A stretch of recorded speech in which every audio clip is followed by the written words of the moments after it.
Hello friends, स्वागत है आपका हमारे इस बिहारी बबुआ यूट्यूब चैनल के अंदर।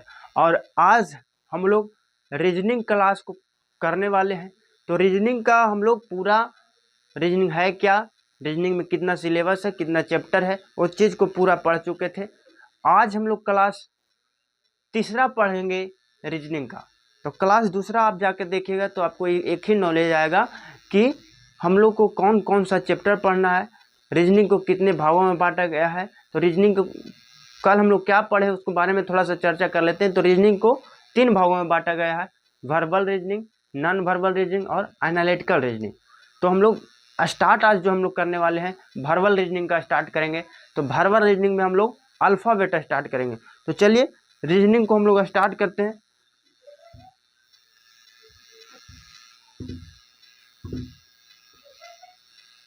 क्या रीजनिंग रीजनिंग में हम लोग कौन सा स्टार्ट करेंगे? तो वर्बल रीजनिंग स्टार्ट करेंगे।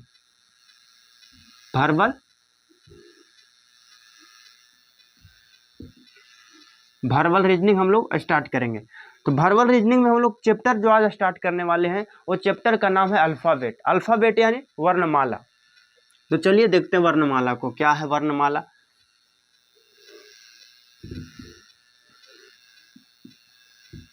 अल्फ़ाबेट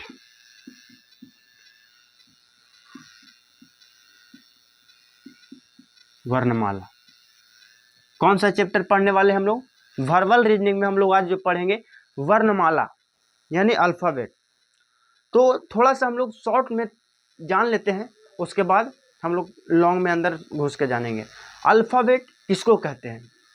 तो ए से लेकर जेड तक के सभी अक्षरों को अल्फ़ाबेट यानी वर्णमाला कहते हैं, जिसकी संख्या 26 होती है।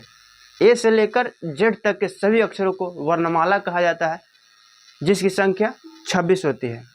ए से लेकर एम तक के अक्षर को प्रथम अद्यांश यानी पूर्वार्ध बोला जाता है। और एन से लेकर जेड तक के सभी अक्षरों को हम लोग क्या बोलते हैं? द्वितीय अद्यांश यानी उत्तरार्ध बोला जाता है।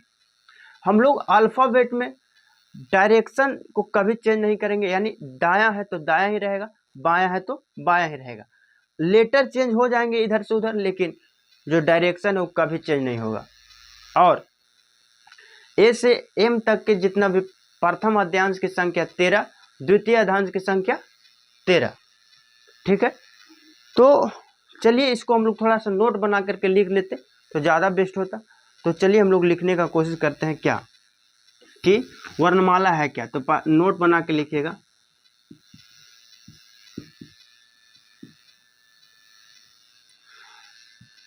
ए से लेकर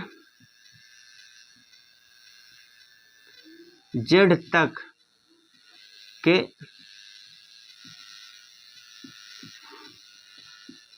सभी अक्षर को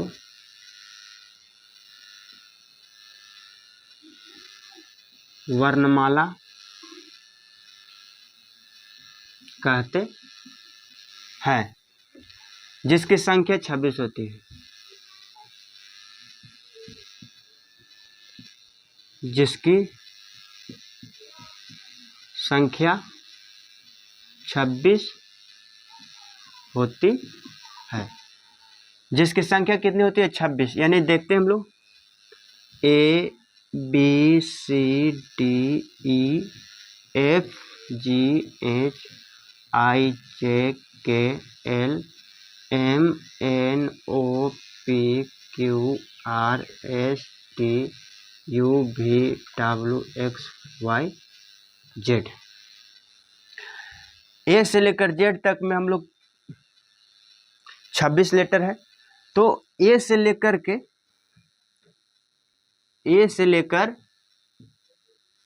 एम तक की संख्या को हम लोग क्या कहेंगे? तो क्या कहेंगे? प्रथम अद्यांश यानी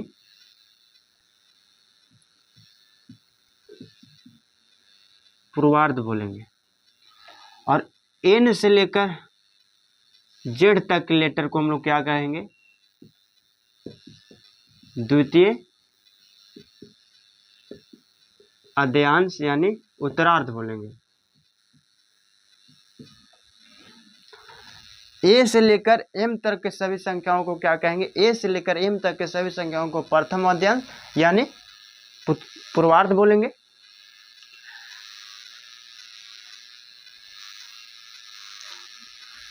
ए से लेकर एम तक के सभी संख्याओं को क्या ए से लेकर एम तक के सभी लेटर को हम लोग क्या कहेंगे? प्रथम अद्यांश यानी पूर्वार्ध बोलेंगे। और एन से लेकर सभी अक्षर को हम लोग क्या बोलेंगे? द्वितीय अद्यांश यानी उत्तरार्ध बोलेंगे।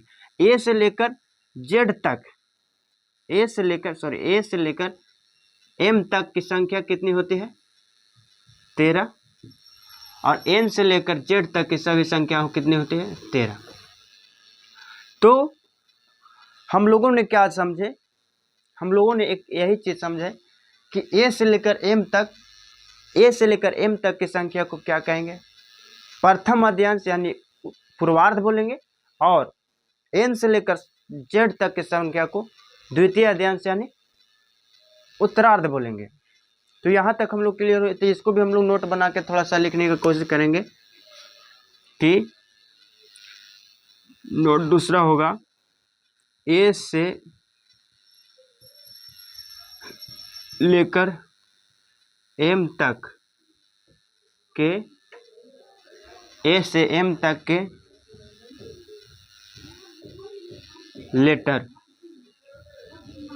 लेटर को क्या कहेंगे? प्रथम अद्यांश या फर्स्ट हाफ बोलेंगे, या इसी को बोलते हैं पूर्वार्ध बोलेंगे। जिसकी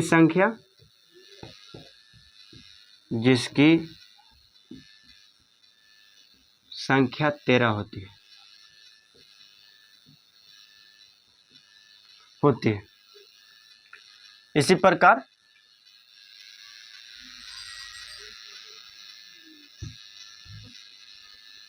इसी प्रकार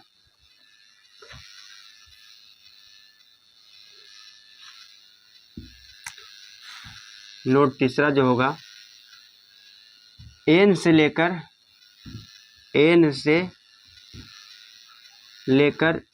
जेड तक के सभी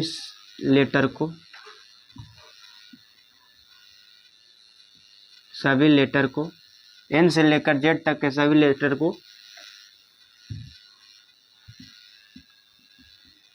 द्वितीय अद्यांश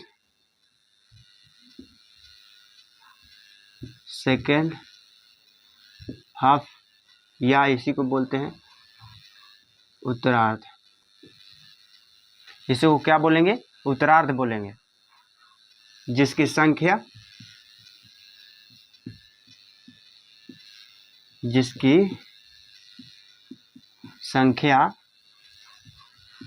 13 होता है। तो चलिए हम लोगों ने क्या समझने की कोशिश की है कि एन से लेकर जेड तक के सभी संख्याओं को द्वितीय अद्यांश यानी इसी को उत्तरार्ध भी कहा जाता है। और थोड़ा सा हम लोग ये चीज को देखने की कोशिश करेंगे। ध्यान से देखिएगा। A B C D E F G H I J K L M N O P Q R S T U V W X Y Z। A side में होता है हमेशा बायां और जेड साइड होता है दायां। मेरा बायां और दायां कहने का अर्थ क्या हुआ वो समझिए। लेटर चेंज हो जाएंगे। ये लेटर इधर आ जाएंगे, इधर चले जाएंगे, लेकिन जो दायां और बायां है वो कभी नहीं चेंज होगा। कहने का मतलब ये हुआ, अगर कह दिया जाए कि कोई लेटर बी के दायां के 5वां स्थान पर कौन सा होगा, बी के दाएं के 5वां स्थान पर कौन सा होगा। ऐसे पूछ देगा कि द्वितीय अध्यायांश में बी के 5वां के 7वां स्थान पर कौन सा होगा, ऐसे क्वेश्चन करता है। तो हम लोग देखेंगे बायां और दायां कभी चेंज नहीं होगा, बायां और दायां जो है ये कभी नहीं चेंज होगा, लेटर आपस में चेंज हो जाते हैं। जैसे देखिए हम लोग को ये चीज़ भले चेंज हो जाएगा, Z Y X W V U T S R Q P O N M L K J I H G F E D C B और ए, ये हम लोग का चेंज हो जाएगा, लेकिन बायां और जो दायां है ये हम लोग का कभी चेंज नहीं होगा। दायां और बायां जो है वो हम लोग का कभी नहीं चेंज होगा, लेटर आपस में चेंज हो जाएंगे, लेकिन दायां और बायां है वो कभी नहीं चेंज हो पाएगा। यानी कहने का हमको अर्थ ये हुआ। हम लोग इसको नोट में थोड़ा सा लिखने का कोशिश करेंगे। नोट नंबर 4 हो जाएगा, बाएं से का मतलब, बाएं से का मतलब क्या होता है, ए से जेड की ओर, ए से जेड की ओर, और ए से जेड की ओर। 5वां में लिखेंगे, और दाएं से का अर्थ होता है, दाएं से का मतलब होता है, दाएं से का मतलब होता है जेड से ए की ओर। ये कब होगा, जब लेटर सीधा डायरेक्शन में रहेगा तो, लेकिन दायां और बायां जो है वो कभी चेंज नहीं होगा। ये चीज़ आप हमको बात को मान लीजिए।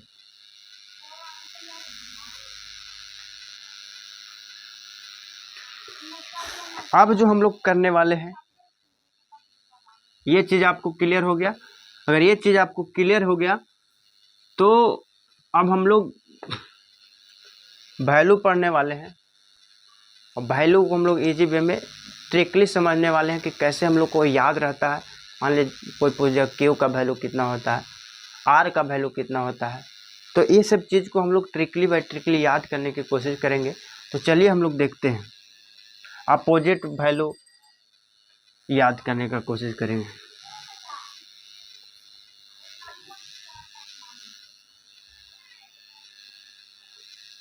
ए B C D E F G H I J K L M.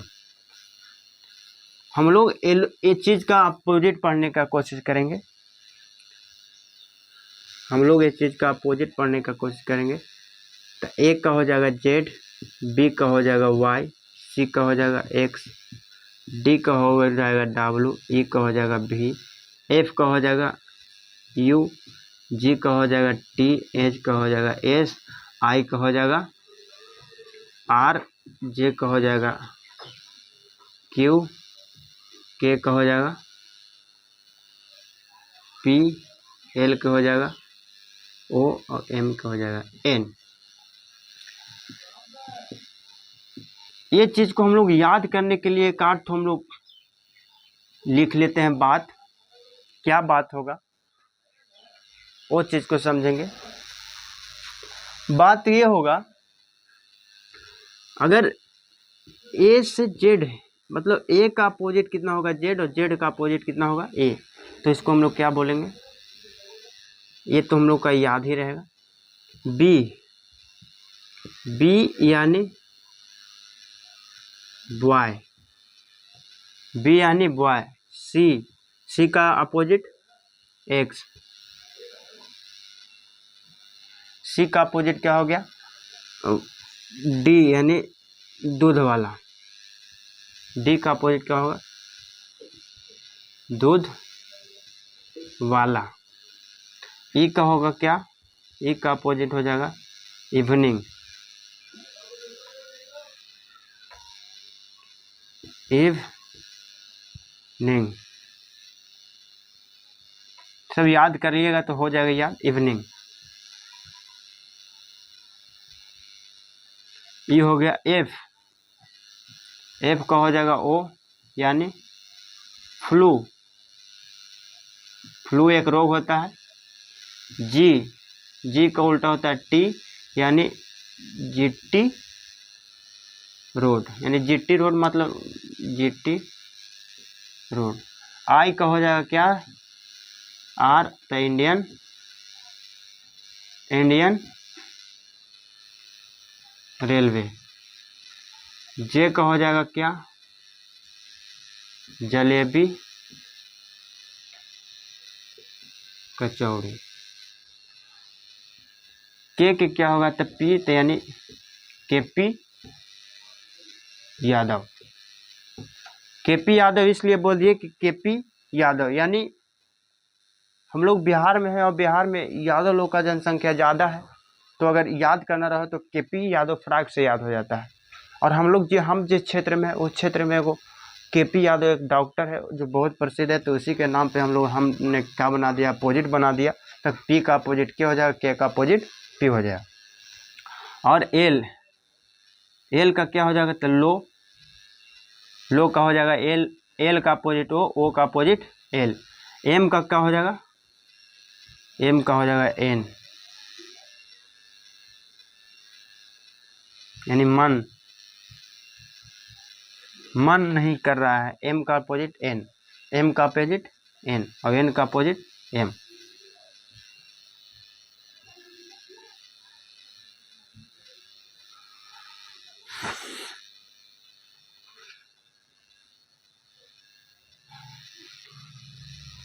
Z का हो जाएगा आज और सी का हो जाएगा 6।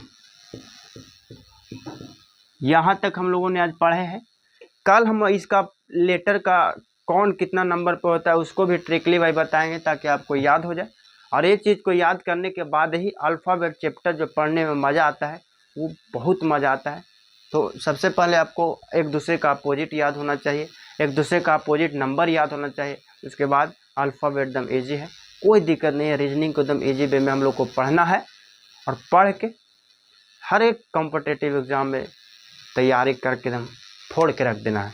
तो चलिए आज का क्लास हम यहीं तक रखते हैं और हम कुछ कहना नहीं चाहेंगे। चलिए ठीक है, धन्यवाद।